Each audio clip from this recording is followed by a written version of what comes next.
주실 말씀은 로마서 9장 1절부터 18절까지 말씀입니다.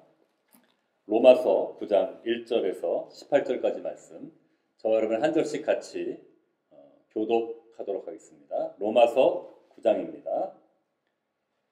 내가 그리스도 안에서 참말을 하고 거짓말을 아니하노라. 나에게 큰 근심이 있는 것과 마음에 그치지 않는 고통이 있는 것을 내 양심이 성령 안에서 나와 더불어 증언하노니, 나의 형제 곧 고륙의 친척을 위하여 내 자신이 저주를 받아 그리스도에게서 끊어질지라도 원하는 바로라. 그들은 이스라엘 사람이라. 그들에게는 양자됨과 영광과 언약들과 율법을 세우신 것과 예배와 약속들이 있고, 조상들도 그들의 것이요 육신으로 하면 그리스도가 그들에게서 나셨으니 그는 만물 위에 계셔서 세세의 찬양을 받으실 하나님이시니라. 아멘. 그러나 하나님의 말씀이 폐하여진 것 같지 않도다. 이스라엘에게서 난 그들이 다 이스라엘이 아니요 또한 아브라함의 씨가 다 그의 자녀가 아니라 오직 이삭으로부터 난 자라야 내 씨라 불리리라 하셨으니, 곧 육신의 자녀가 하나님의 자녀가 아니요 오직 약속의 자녀가 씨로 여기심을 받느니라. 약속의 말씀은 이것이니, 영년 이때에 내가 이르리니 사라에게 아들이 있으라 하심이라. 그뿐 아니라 또한 리브가가 우리 조상 이삭 한 사람으로 말미암아 임신하였는데, 그 자식들이 아직 나지도 아니하고 무슨 선이나 악을 행하지 아니한 때에 택하심을 따라 되는 하나님의 뜻이 행위로 말미암지 않고 오직 부르시는 이로 말미암아 서게 하려 하사, 리브가에게 이르시되 큰 자가 어린 자를 섬기리라 하셨나니, 기록된 바 내가 야곱은 사랑하고 에서는 미워하였다 하심과 같으니라. 그런즉 우리가 무슨 말을 하리요? 하나님께 불의가 있느냐? 그럴 수 없느니라.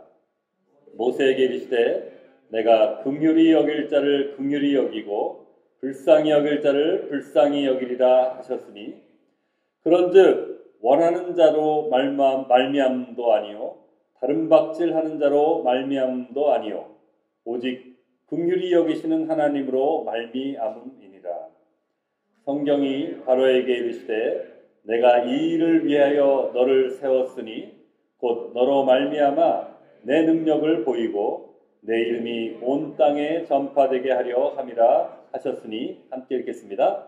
그런즉 하나님께서 하고자 하시는 자를 긍휼히 여기시고 하고자 하시는 자를 완악하게 하시느니라. 아멘. 살아계신 하나님의 말씀입니다.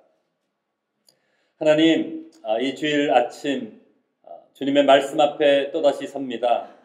하나님, 특별히 오늘 말씀이 하나님의 선택, 주권적인 선택의 부분이 설명되어야 되는 시간이고, 하나님이 주님의 주권적인 선택이라는 설명이, 이 신학적인 이야기가 아버지 저희에게는 때로는 이해되지 않고 또 어려운 부분이기도 합니다. 하나님, 이 시간 저의 능력으로는 할 수 없사오니 성령님 이 시간 성령의 조명하심을 통하여 우리 사랑하는 성도님들 한 분 한 분들이 하나님의 그 주권적인 선택에 대해서 다시 한번 깨닫고 이해하고 받아들이는 귀한 은혜의 시간 되게 하여 주시옵소서.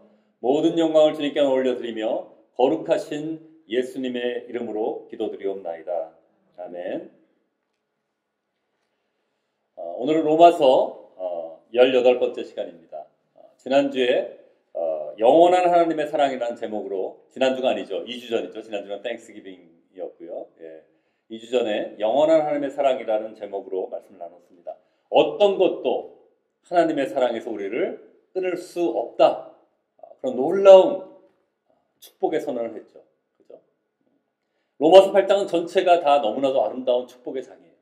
그래서 우리가 암기하자고 제가 제안을 했는데 계속 암기하고 계시죠? 네. 계속 암기하시기 바랍니다. 네. 그래서 우리가 로마서 강의가 끝났을 때는 전부 다 우리 한번 다 같이 암기하는 시간이 가졌으면 좋겠습니다. 그런데 오늘 이 본문 9장은 갑자기 우울해져요. 침울해져요. 갑자기 사도 바울이 자신에게 큰 근심과 그치지 않는 그러한 고통이 있다고 고백을 하는 거예요. 놀라운 하나님의 사랑을 선포하고 어떤 것도 하나님의 사랑에서 나를 끊을 수 없다라고 8장을 딱 마무리하자마자 바로 9장 1절에 넘어와서 나에게 큰 고통이 있고 근심이 있다. 이렇게 표현을 하는 거예요. 제가 덴버 신학교에서 신학을 공부했는데요. 그 덴버가 여러분 마일 하이 시티라 그러죠. 굉장히 고도가 높은데요. 그 락키 마운틴이 있는 그 도시고요. 되게 아름다워요. 근데 날씨가 이제 굉장히 1년에 300일은 햇볕은 쨍쨍이에요. 그만큼 날씨가 좋아요. 눈도 많이 오지만 너무 날씨가 좋아서 눈은 금방 녹아버릴 정도로. 제가 뉴잉글랜드에 와서 처음 놀랐어요. 눈을 차로 치우더라고요. 그래서 아니 눈을 어떻게 쓰레기 치우듯이 이렇게 차로 실어다 치우나. 덴버에 제가 7년 있을 동안에는 그냥 눈이 한만 많이 와도 눈이 저절로 햇볕이 쨍쨍하니까 녹아요. 낮에 녹아서 다 녹게 되거든요. 그래서 굳이 힘들게 치울 필요가 없는데 여긴 그렇더라고요. 근데 덴버가 굉장히 날씨가 드라마틱해요. 그래서 낮에 막 너무 막 땀이 날 정도로 하여튼 막 따뜻한 날씨였다가 갑자기 눈이 오는 그런 여름과 겨울을 한꺼번에 막 맞이하는 듯한 그런 황당하기도 하고 정말 신기하기도 한 그런 기후 변화들이 좀 있거든요. 그런데 마치 그런 것 같아요. 햇볕이 쨍쨍하다가 갑자기 눈이 오는 것 같은 어떤 것도 하나님의 사랑을 끊을 수 없는데 갑자기 근데 나 근심이 있어. 고통이 있어. 이렇게 갑자기 바울이 얘기를 하는 거예요.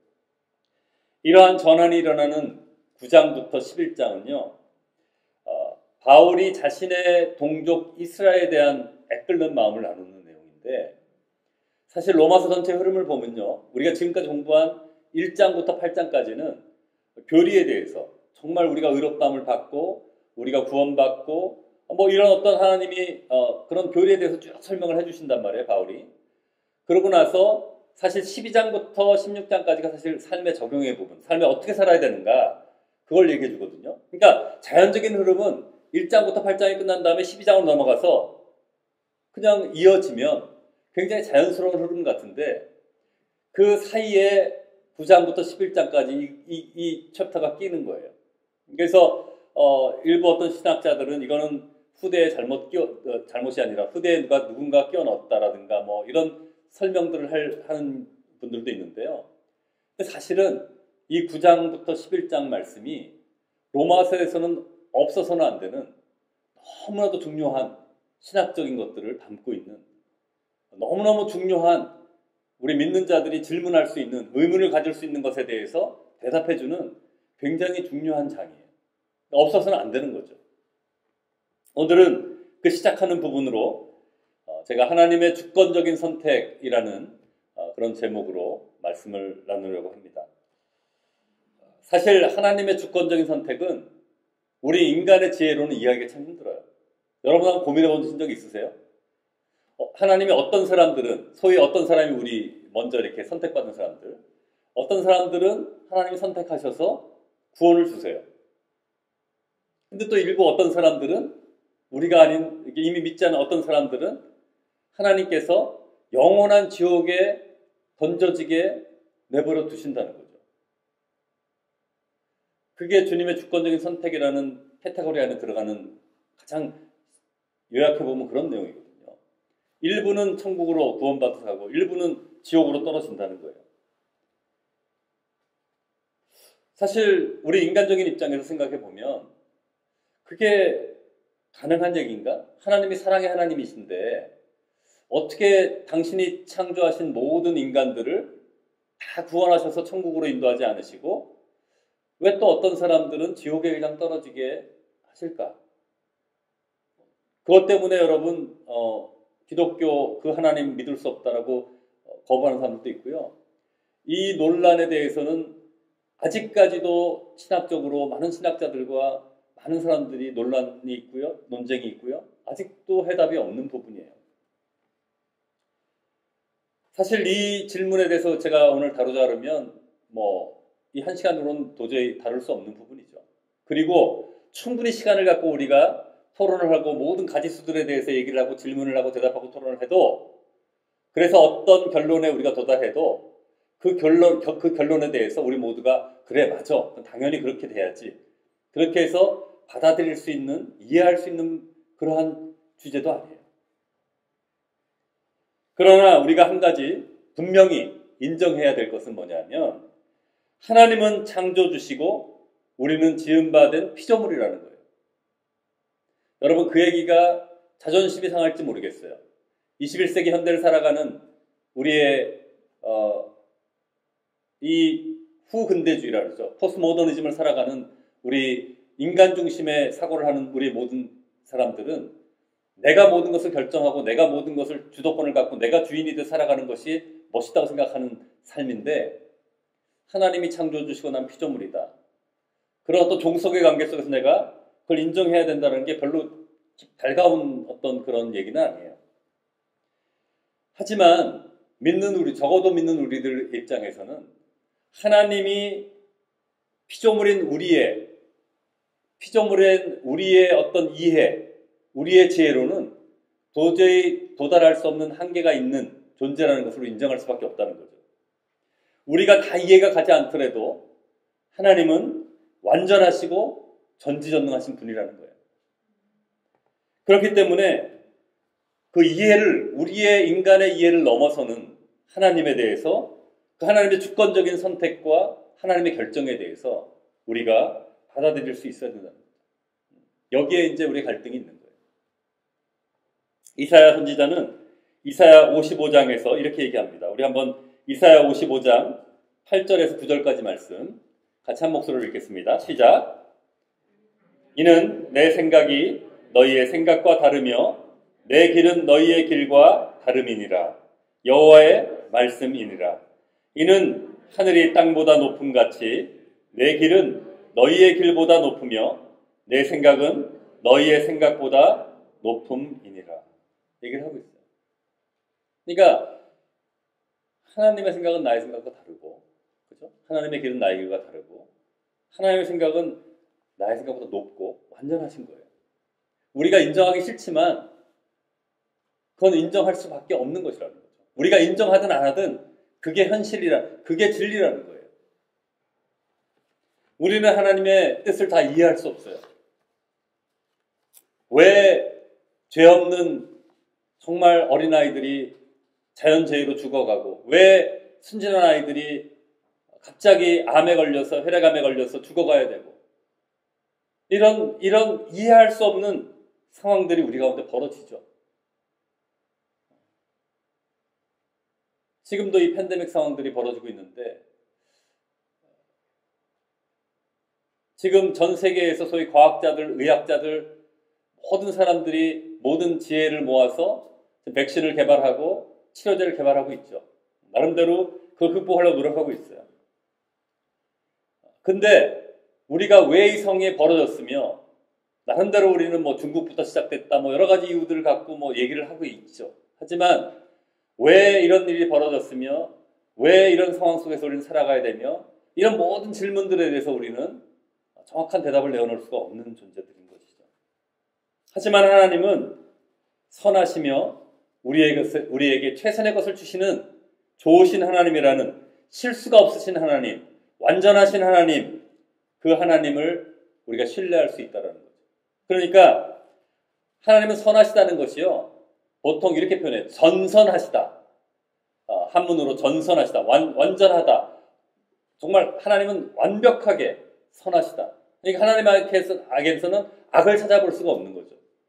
그런 것이 진리라는 전제를 받아들인다면, 우리가 지금 벌어지는 상황에서, 우리가 겪는 상황 속에서 논리적으로 이해가 가지는 않지만, 그래서 하나님의 뜻을 이해할 수도 없고 하나님의 생각을 이해할 수도 없고, 나도 그걸 나의 논리로 풀어서 나름대로 내 나름대로 정당화할 수도 없지만, 그 대전제, 하나님이 창조주시고 완전하시고 전선하시고 실수가 없으시고 우리에게 최고를 주시고 최고의 것을 주시고 그런 하나님이시라는 그 절대적인 명제를 우리가 받아들인다면, 우리의 이해가 닿지 않더라도 지금 내가 하나님을 신뢰할 수 있는 분이고, 그 하나님의 성품을 바라볼 땐 선하시고 좋으신 분이시고 우리에게 최고의 것을 주시라는 걸 믿을 수 있기 때문에 지금 나의 라직과 나의 이성과 나의 판단으로는 지금의 상황을 내가 이해할 수 없고 설명할 수 없지만 그래도 그 하나님을 내가 신뢰하고 일단은 내가 순종하고 가겠다고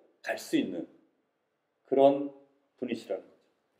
만약에 하나님이 변덕스러운 독재자라고 생각해 보세요. 마치 로마 시대 네로 황제처럼 자기 기분에 따라서 로마 도시를 새롭게 자기 나름대로 설계하고 싶어서 뭐 불을 지른다든가 나름대로 역사학적으로 고증된 얘기들이죠. 그런 어떤 자기 기분에 따라서 기분 나쁘다고 너는 아웃.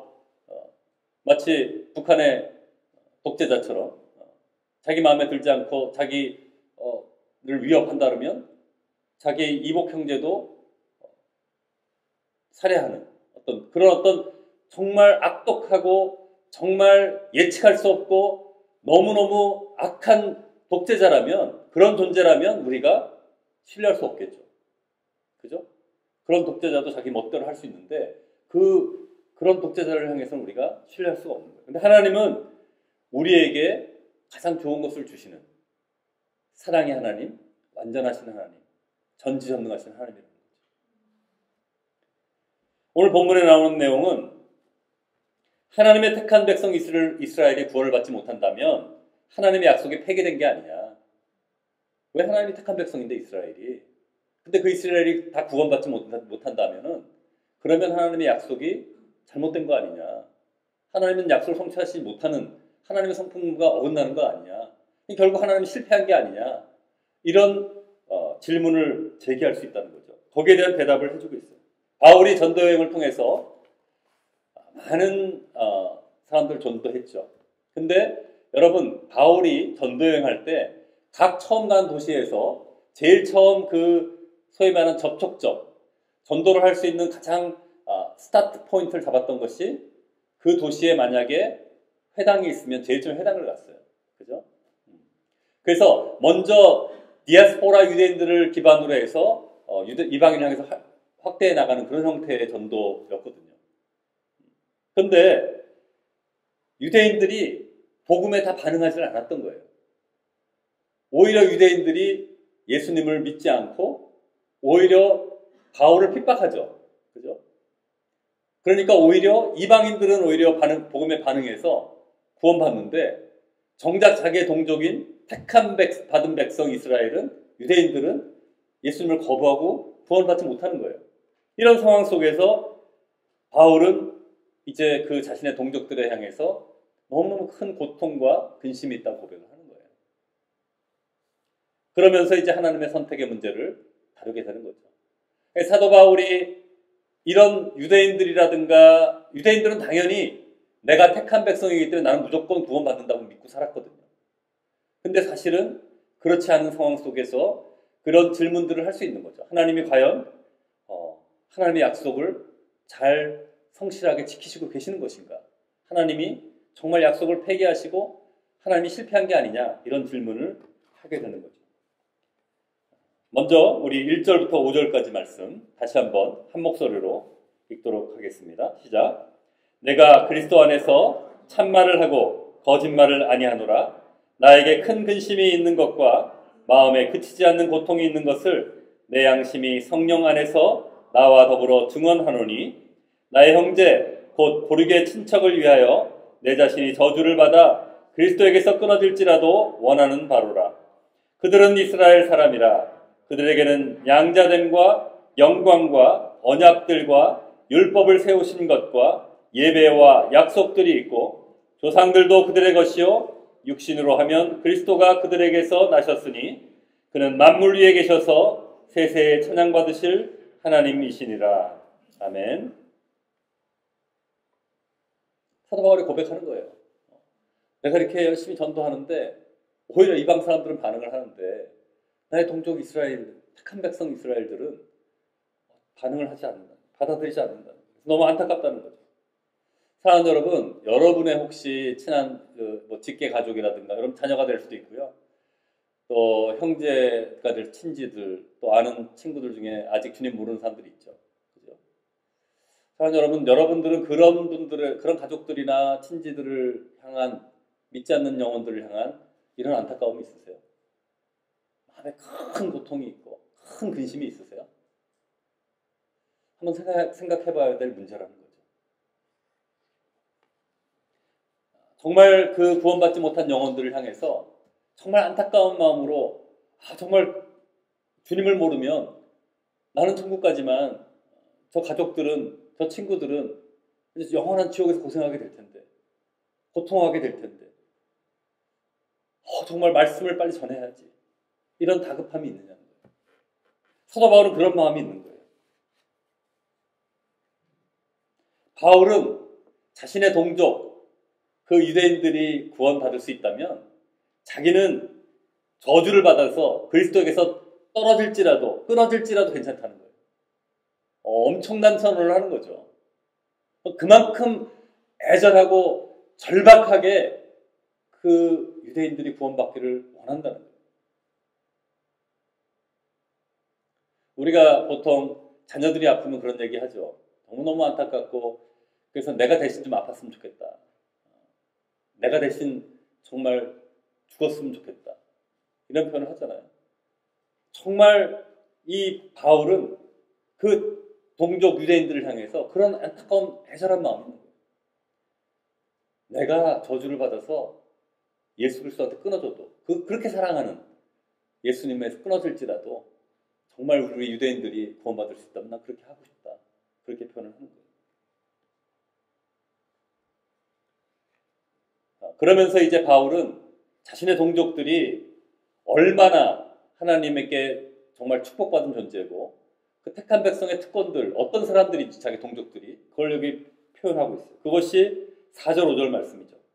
4절 5절 말씀에 보면 뭐라고 표현해요? 이 같은 유대인들이 자기의 그 동족들이 양자되었고 영광과 언약들과 율법을 세웠고 예배와 약속들이 그들에게 있고 조상들도 그들의 것이고 육신으로 하면 그리스도께서 그들에게 나셨다는 거예요.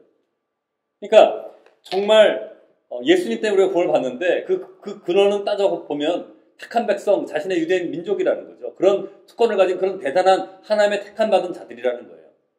근데 그런 유대인들이 지금 거부하고 있고 주님을 믿지 않고 있는 이 현실에 대해서 너무너무 안타까워하고 있는 것을 표현하는 거죠. 그 안타까움을 더 강화시켜서 표현해 주는 거예요.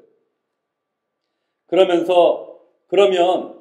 정말 택한 백성 이스라엘이 다 구원받지 못했으니까 하나님의 약속은 폐기된 게 아니냐? 하나님은 결국 약속을 지키지 못하는 그런 실패자가 아니냐? 이런 생각을 할 수 있는 것에 대한 대답을 해주는 거예요. 계속해서 6절에서 13절까지 말씀 같이 한 목소리로 읽도록 하겠습니다. 6절에서 13절까지 말씀 시작. 그러나 하나님의 말씀이 폐하여진 것 같지 않도다. 이스라엘에게서 난 그들이 다 이스라엘이 아니요 또한 아브라함의 씨가 다 그의 자녀가 아니라 오직 이삭으로부터 난 자라야 내 씨라 불리리라 하셨으니 곧 육신의 자녀가 하나님의 자녀가 아니요 오직 약속의 자녀가 씨로 여기심을 받느니라. 약속의 말씀은 이것이니 명년 이때에 내가 이르리니 사라에게 아들이 있으리라 하심이라. 그뿐 아니라 또한 리브가가 우리 조상 이삭 한 사람으로 말미암아 임신하였는데 그 자식들이 아직 나지도 아니하고 무슨 선이나 악을 행하지 아니한 때에 택하심을 따라드는 하나님의 뜻이 행위로 말미암지 않고 오직 부르시는 이로 말미암아 서게 하려 하사 리브가에게 이르시되 큰 자가 어린 자를 섬기리라 하셨으니 기록된 바 내가 야곱은 사랑하고 에서는 미워하였다 하심과 같으니라. 아멘. 바울의 대답은 또 간단 명료하게 일단 대답을 하고 지나가죠. 설명을. 패하신 거 아니라는 거예요.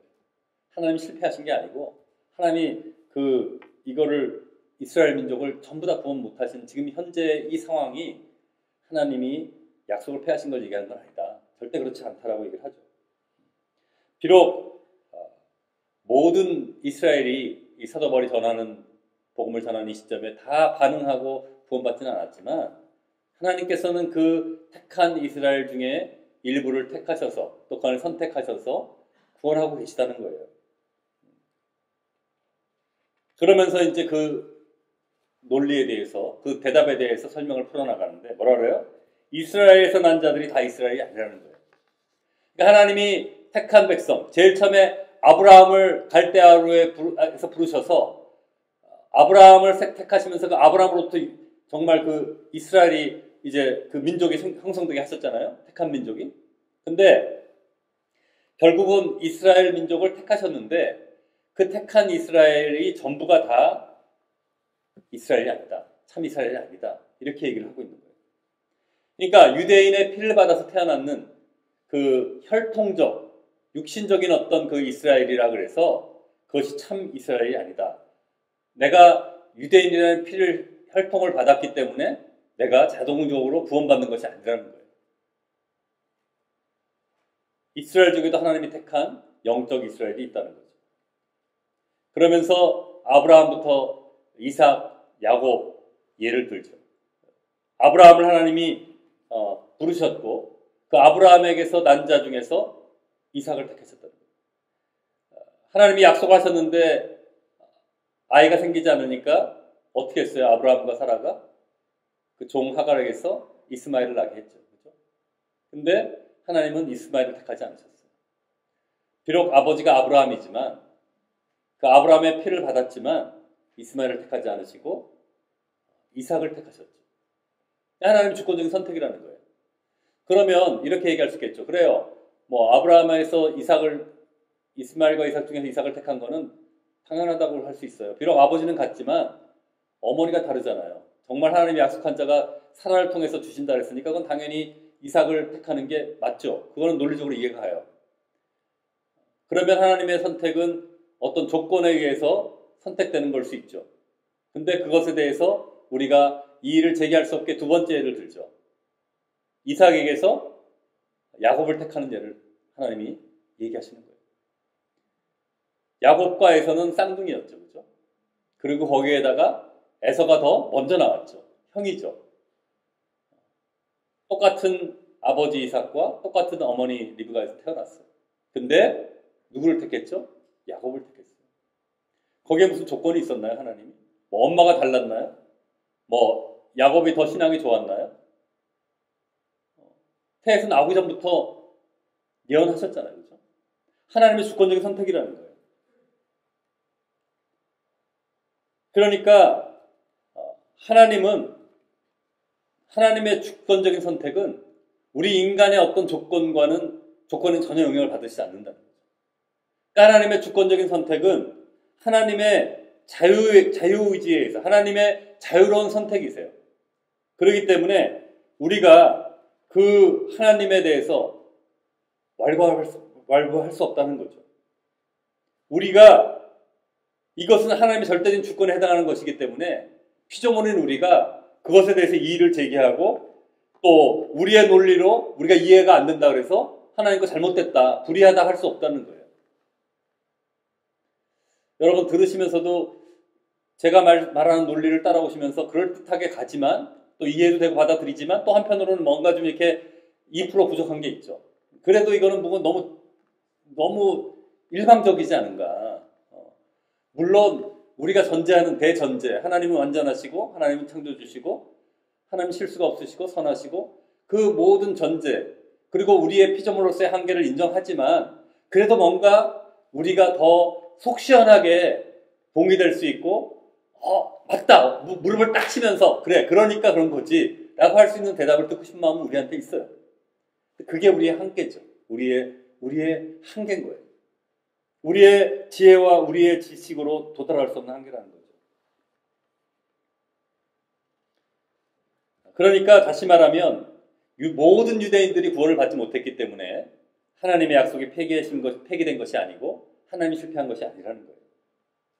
하나님은 이스라엘 중에서도 선택하신 자들인 참 이스라엘, 영적 이스라엘을 정말 하나님의 자녀로 오게 하셨죠. 그래서 그 참 이스라엘, 영적 이스라엘을 통해서 예수님이 이 땅에 오셨고 그 예수님을 통해서 우리가 구원을 받은 거예요. 하나님의 약속은 성취된 것이고 하나님은 실패한 것이 아니라는 거죠. 그러면 다음 질문이 제기되는 거죠. 그래, 그럼 거기까지 인정한다고 쳤을 때 그러면 그 주권적인 하나님의 선택이 정당하냐? 불의하지는 않냐? 당연히 제기할 수 있는 거죠. 그죠? 하나님의 그 선택이 과연 정당한 것입니까? 그러면 우리가 다 인정할 수 있을 만큼 그런 정당한 결정이십니까? 라는 질문을 하는 거죠. 마지막으로 우리가 14절에서 18절까지 말씀 한번 한 목소리 읽도록 하겠습니다. 시작. 그런즉 우리가 무슨 말을 하리요? 하나님께 불의가 있느냐? 그럴 수 없느니라. 모세에게 이르시되 내가 긍휼히 여길 자를 긍휼히 여기고 불쌍히 여길 자를 불쌍히 여기리라 하셨으니 그런즉 원하는 자로 말미암음도 아니요 다른 박질하는 자로 말미암음도 아니요 오직 긍휼히 여기시는 하나님으로 말미암음이니라. 성경이 바로에게 이르시되 내가 이 일을 위하여 너를 세웠으니 곧 너로 말미암아 내 능력을 보이고 내 이름이 온 땅에 전파되게 하려 함이라 하셨으니 그런즉 하나님께서 하고자 하시는 자를 긍휼히 여기시고 하고자 하시는 자를 완악하게 하시느니라. 아멘.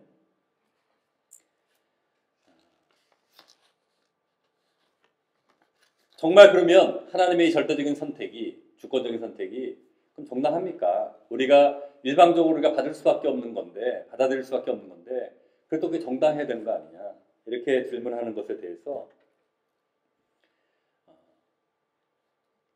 얘기하는 거예요. 하나님은 정말 불의가 있을 수 없다. 절대 불의가 있을 수 없다. 아주 명료하게 또 일단 대답을 하고 설명을 하기 시작하죠. 불의할 수 없다. 우리가 주권적인 하나님의 선택에 대해서 이의를 제기할 수 없다는 거예요. 왜냐하면 하나님은 하나님이라는 존재 자체가 본질적으로, 본성적으로 절대 불의할 수가 없다는 거예요. 공의의 하나님이시고 완전하시고 전지전능하신 하나님이라는 거죠. 그러면서 모세를 듭니다. 하나님 모세에게 내가 긍휼히 여길 자를 긍휼히 여기고 또 불쌍히 여길 자를 불쌍히 여긴다고 말씀하셨어요. 그리고 이것은 오직 하나님으로 말미암는다라고 이제 설명을 하는 거예요. 이게 무슨 이유 때문에 바울이 이 출애굽기 말씀을 브링업 했는지 한번 살펴보겠는데요. 우리 출애굽기 33장 19절 말씀, 이 출애굽기 33장 19절 말씀이 거기서 인용된 내용이거든요. 그거 한번 같이 출애굽기를 같이 한 목소리로 읽도록 하겠습니다. 시작. 여호와께서 이르시되 내가 내 모든 선한 것을 내 앞으로 지나가게 하고 여호와의 이름을 내 앞에 선포하리라. 나는 은혜 베풀 자에게 은혜를 베풀고 긍휼히 여길 자에게 긍휼을 베푸느니라. 이 내용이 뭐냐면요. 제일 처음에 이제 모세가 이제 하나님 앞에 올라가서 율법을 받을 때 밑에서 아론과 그 이스라엘 백성들이 뭐예요? 금송아지를 만들고 모세는 어떻게 되는지 모르겠다. 그래서 금송아지 막 이렇게 섬기면서 난리가 나죠. 그러면서 이제 하나님께서 징계를 하시죠. 그러니까 이제 모세가 중보하면서 살려달라고 중보기도 하고 하나님이 진노를 이제 거둬들이셨어요. 그러고 나서 나오는 얘기들인데요. 모세가 하나님한테 좀 보여달라고, 당신을 하나님을 보여달라고, 주님의 영광을 보여달라고 하나님께 얘기를 해요. 그랬더니 하나님이 당신의 영광을 보여주는다. 당신의 영광을 보여준다는 건 뭐예요? 당신의 정말 본질적인 당신의 모습을 보여주시는 거예요. 그걸 보여주시는데 이 내용이 나오는 거예요. 보여준 내용이. 여기 보면 나의 영광을 보여주는데 내 모든 선한 것을 내 앞으로 지나가게 하고 또 여호와의 이름을 내 앞에 선포한다. 나는 주님이시. 나는 완전하신 하나님이라는 하나님의 이름을 선포한 다음에 그 다음에 얘기하는 거예요. 나는 은혜 베풀 자에게 은혜를 베풀고 긍휼히 여길 자에게 긍휼히 여긴다. 그러니까 하나님의 본질적인 그 성품은 무엇이냐면 하나님의 주권적인 하나님의 어느 상황과 어떤 누구에게도 영향을 받지 않는 하나님의 주권적인 선택, 자유로운 선택을 하실 수 있는 주권자시라는 거예요. 저의 이 논리가 계속 원을 그리면서 다시 원위치로 돌아오는 것 같은데 계속 반복적으로 우리가 선포해야 될 부분들은 정말 하나님의 하나님 되심을 인정하라는 거예요. 우리가 피조물로서 하나님 이거는 너무 불의하고 이거는 말이 안 되고 얼마든지 우리의 논리로 얘기할 수 있는데 우리의 논리는 제한적이라는 것을 인정하라는 거예요. 정말 21세기를 살아가는 인본주의적인 세상 속에서, 세속화된 세상 속에서 정말 받아들이기가 쉽지 않고 받아들이고 싶지 않은 내용이죠. 내가 누구한테 종속되고 누구한테 순종해야 되고 누구한테 의지해야 되고 싫다고 왜 그렇게 바보같이 사냐는 세상이잖아요. 지금. 근데 반복적으로 말씀하시는 거예요. 하나님은 완전하시다. 하나님은 창조주시다. 나는 절대적으로 선택할 수 있는 나에게 주권이 있다. 그러니까 그걸 받아들여야 된다. 바울은 이어서 바로의 예를 들어요. 그러면 모세는 정말 하나님이 궁일이 여길 자를 궁일이 여기신다는 정말 좋은 예가 되는데, 이제 하고자 하는 자를 완악하게 하시는 그 예를, 바로를 예를 드는데요. 이 악한 왕 바로도 하나님이 주권적으로 택하셨다는 거예요. 그래서 이번에는 구원을 위한 택함이 아니라 하나님이 누구신지를 세상에 보여주기 위해서 바로를 택했다는 거예요. 그래서 바로를 통해서 하나님이 누구신지 세상에 당신을 보여주신 거죠. 사실 하나님은 그러면 너무 하나님이 잔인하게 느껴질 수 있어요. 그 모세는 왜 긍휼을 베푸셔가지고 정말 사랑하시고 그렇게 하나님이 구원하셔서 인도하시는 당신의 택한 백성을 인도하는 리더로 세우셨는데, 바로는 왜 그렇게 하나님의 거역하고 하나님을 거부하고 그런 어떤 완악한 자의 모습으로 택하셨느냐 질문할 수 있죠. 그건 누구든지 하나님 주권적으로 택할 수 있는 그런 가능성은 열려 있는 거잖아요. 우리는 지금 하나님이 구원하여 주셔서 택해 주셔서 여기 와 있으니까 너무 행복하고 감사한 거죠.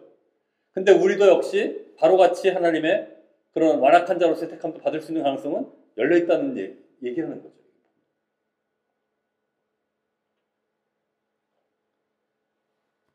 그러니까 이게 참 어려운 문제인 거예요. 주님의 주권적인 선택이라는 부분. 선택받은 자의 입장에서는 너무 감사하지만 그렇지 않다고 아는 입장에서는 너무 힘든 문제일 수 있는 거죠. 근데 여러분, 바로가 사실은 출애굽기에 보면 하나님께서 10가지 재앙을 내리시죠. 그렇죠? 계속적으로 바로가 돌이킬 수 있는 기회를 주신 거예요. 그러니까 바로가 완악한 마음을 갖고 있는데 그것을 돌이킬 수 있도록 계속 마지막 장자 큰아들을 다 죽이게 하시는 그 마지막 10번째 재앙을 내리시기까지 계속적으로 하나님께서는 기회를 주신 거예요. 그러니까 10가지 재앙만 놓고 보면 10번의 기회를 주신 거죠. 근데 계속 마음을 좀 이렇게 재앙이 좀 강해지면 뭔가 이렇게 그런 내가 보내주겠다. 유대인 정말 이스라엘 백성들을 보내주겠다 그랬다가 또 마음이 변해서 또 번복하고 이런 것들도 나오죠. 그죠? 그래서 결국은 장자가 다 죽게 되니까 그때 가서 정말 이렇게 내보내 주는데 그러고 끝났나요? 또 쫓아가죠. 보내놓고 또 쫓아가요. 또 어떻게 돼요? 홍해에서 결국 다 수장되죠. 그런 완악함의 모습을 보여준 게 바로예요.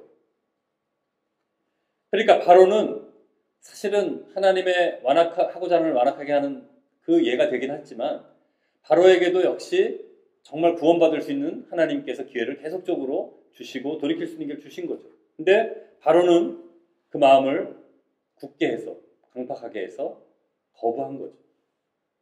여러분 이런 비유 하잖아요.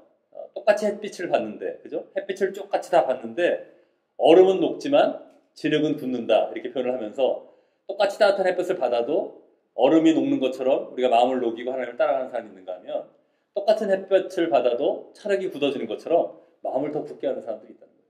그러니까 결국은 동일하게 하나님께서는 선한 자 악한 자의 모두에게 햇볕을 주시고 비를 주시잖아요. 그죠?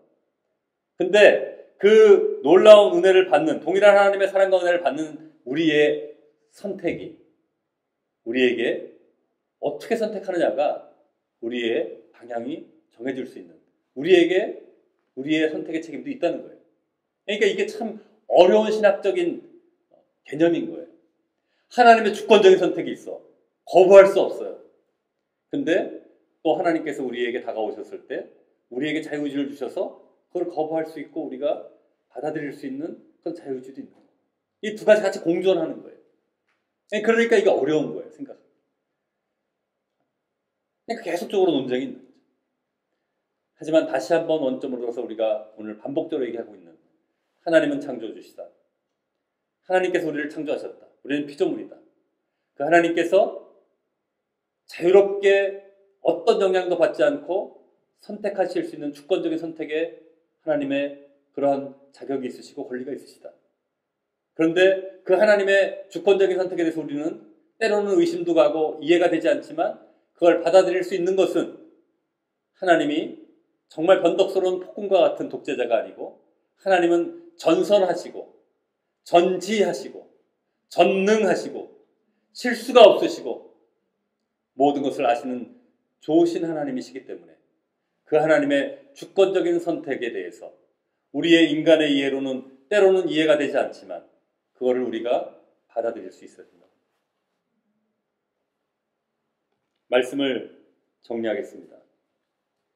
바울은 이방인의 사도로서 많은 이방인들을 주님 앞으로 데려오게 인도했어요. 하지만 정작 자기 동족인 유대인들이 계속 거부하고 자신을 막 핍박하고 방해하고 이런 가운데서 그 유대인들을 너무 화가 나서 막 저주하는 게 아니라 오히려 자기를 그렇게 힘들게 하는데도 불구하고 너무너무 안타까운 마음이 있는 거예요. 하나님의 택한 백성인데. 그런 안타까운 마음으로 정말 그 하나님 나의 동족인 유대인들도 구원해 주세요. 그런 애절한 마음을 표현하는 거예요. 비록 지금 이 바울이 전도하고 가는 그 시점에 지금도 역시 마찬가지예요. 지금도 유대인들의 많은 대부분은 예수님을 구세주로 믿지 않아요. 메시아닉 주들, 우리가 메시아닉 주라고 그러는데요. 메시아닉 주들은 예수님을 구세주로 믿고 받아들이는 자들이에요. 유대인들 중에서. 근데 정통 유대인들, 클래시컬 주라든가 오르소덕스 주라든가 이런 모든 유대인들, 대부분의 유대인들은 믿지 않아요. 지금도. 그렇지만 그렇다고 해서 그러면 하나님이 택한 이스라엘이 전부 다 구원받지 못했으니까 하나님은 약속을 폐기하신 것인가? 나의 백성으로 택하셨는데 그 유대인들을 구원하지 않으셨으면 하나님이 약속이 폐기된 것인가? 하나님은 그런 정말 택한 백성도 구원할 수 없는 실패자인가? 그 질문에 오늘 하나님의 주권적인 선택에 대해서 설명을 하면서 그렇지 않다라는 거죠. 하나님은 택한 백성 이스라엘 중에서 그 중에서도 하나님이 혈통적인 이스라엘, 육신적인 이스라엘에서 다 무조건 자동적으로 그렇게 구원받는 것이 아니라 그 이스라엘 중에서도 하나님이 택한 영적 이스라엘, 하나님 주권적으로 택한 자들이 하나님을 믿게 되고 그래서 유대인들 중에서도 그런 메시아닉 주라든가 믿는 자들이 있는 것이죠. 하나님의 선택은 완전하시고 하나님의 그 선택은 잘못이 불의가 없으시다는 거예요. 결론적으로 우리에게 적용해 봤을 때 우리가 너무 감사할 수밖에 없는 거예요. 우리가 여러분 구원받는 데 여러분 뭐 하신 거 있으세요? 물론 믿음으로 반응했죠. 근데 믿음으로 반응한 것조차도 하나님 앞에 공로로 인정될 수 없다 그랬죠. 제가 그런 설명 드렸죠. 그러니까 전기를 받으려면 컨센트에 플러그인 하면 전기가 흐르듯이 믿음이라는 것은 하나님께 접촉되는 그런 역할을 했지만 나의 공로가 아니라는 거예요. 그 믿음조차도 하나님 주신 거라는 거예요.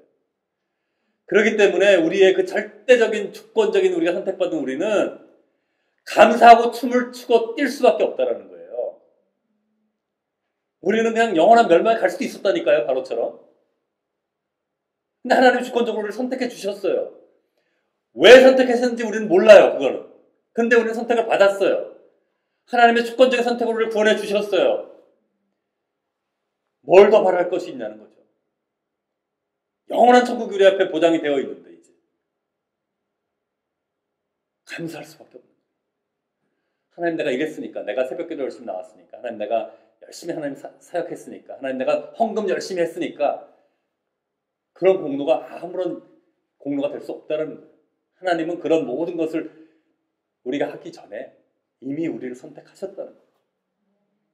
그렇기 때문에 우리가 정말 기뻐하고 감사해야 됩니다. 그래서 아직 주님을 알지 못하는 우리 가족 친지들을 향해서 우리가 정말 주님의 말씀을 전해야 된다는 거죠. 그래서 여러분 2020년이 이제 한 달 남았습니다. 그죠? 한 달 남았죠? 한 달 남았는데 이번 한 달 동안 제가 하나 숙제를 내드릴게요. 내년에 한 해 동안 전도할 대상자를 한 명 이상씩 정하십시오. 한 명 이상씩. 그게 뭐 타주에 있어도 괜찮아요. 한국에 있어도 괜찮아요. 전 세계 어디 있어도 관계없어요. 내가 한 명 이상 내년 2021년 한 해 동안 최소한 한 명은 내가 전도하겠다. 그 사람을 딱 머리에 넣고 타주에 있다면 뭐 전화를 통해서나 뭐 줌을 통해서나 뭐 어떤 방법을 통할지는 여러분들 기도하세요. 하지만 한 해 동안 최소한 한 명은 전도하겠다는 결단을 하시기 바랍니다. 제가 말하는 건요, 저희 교회에 전도해서 데리고 와서 수적인 부흥을 시키라고 하는 얘기가 아니에요. 오해하지 마세요. 한국에서 전도했는데 한국 사람이까지 올 수 없잖아요. 로드아일랜드 내에서, 뭐 크랜스턴 내에서 전도해도 마찬가지예요. 꼭 우리 교회에 올 필요는 없어요. 하지만 정말 그 잃어버린 영혼이 하나님을 만날 수 있도록 전도하자고 결정하자는 거예요. 그래서 한 명 이상 여러분 이름을 적으세요.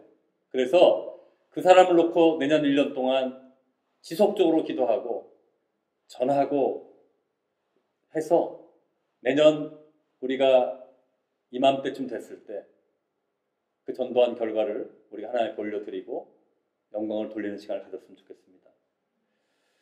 정말 사도 바울이 그 동족 자신의 유대인들을 향해서 그렇게 큰 근심과 고통 가운데 있다는 고백을 하는 것처럼 아직 주님을 알지 못하는 우리 가족, 친지들, 친구들을 향해서 우리가 그런 주님의 마음을 품고 또 우리가 모르는 사람일지라도 우리가 가는 그로서리 스토어라든가 우리가 만나는 지나치는 사람들, 라이벌이라든가 직장이라든가 우리가 만나는 모든 사람들을 향해서 그 잃어버린 자를 향한 하나님의 마음으로 그 애끓는 마음으로 주님을 전하는 그런 생명의 길 교회, 그런 사명을 감당하는 생명의 길 교회 되기를 주님의 이름으로 축원합니다. 같이 기도하겠습니다. 같이 기도할 때 하나님, 우리가 잃어버린 자들을 향한 하나님의 마음과 사랑을 품고 주님께로 인도하는 주님의 복음의 통로가 되기 원합니다. 우리가 때를 얻든지 못 얻든지 복음을 전하는 자들이 되게 하여 주시옵소서. 하나님, 우리를 주권적으로 선택하셔서 구원하여 주시고 주님의 자녀 삼아 주시니 감사합니다. 주님의 자녀된 자로서 오직 주님의 말씀에 순종하며 주님만으로 만족한 삶 되게 하여 주시옵소서. 다 같이 한번 통성으로 기도하겠습니다.